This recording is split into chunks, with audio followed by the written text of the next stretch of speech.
Gauri Suryavanshi, S मराठीमध्ये आपलं स्वागत। वळूया आजच्या बातमीकडे। देवळा तालुक्यातील वाखारी येथील ऋतिक भाऊसाहेब चव्हाण हा तरुण अतिशय प्रतिकूल परिस्थितीत व कष्टमय जीवन जगत आपल्या आईच्या कष्टाची जाणीव ठेवत महाराष्ट्र पोलीस दलात 2 वर्षापूर्वी भरती झाला। परंतु नियतीने क्रूर डाव साधत त्या तरुणाने मुंबई येथे राहत्या घरात दोरीच्या साह्याने आत्महत्या केल्याची घटना घडली। घटनेची माहिती मिळताच परिसरात व सर्व गावांवर दुःखाचा डोंगर कोसळलाय। वाखारी व परिसरात ऋतिक हा अतिशय मनमिळाऊ तरुण दादू म्हणून परिचित होता।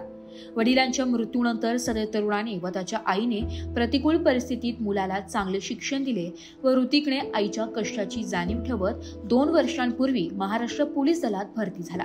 त्याची नियुक्ती मुंबई येथील मीरा भायंदर येथे झाली। तो त्या ठिकाणी आपल्या आईसोबत वास्तव्यास होता।